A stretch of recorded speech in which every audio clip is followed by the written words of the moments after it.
magezo mukama ko karemeza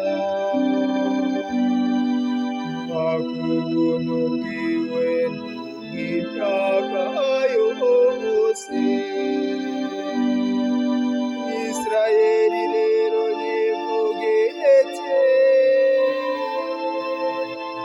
ubuntu bwiwe n'ubw'imyaka yose. Uyu munsi umukama yagize n'umunsi w'akanyamuneza.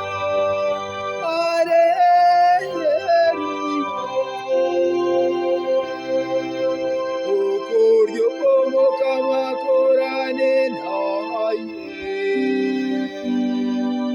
ukuryo umukama akorana ububasha. Sinzopfa nzoguma ndi muzima kugira ngo menyeshe ibikorwa by'umukama.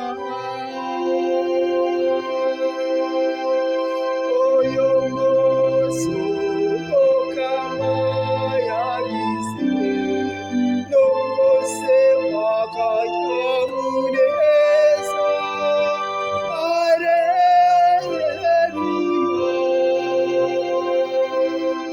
Nibo yabubatse bari bataye, niryo ryabaye ishingiro y'imfuruka. Ibyo tubikesha umukama,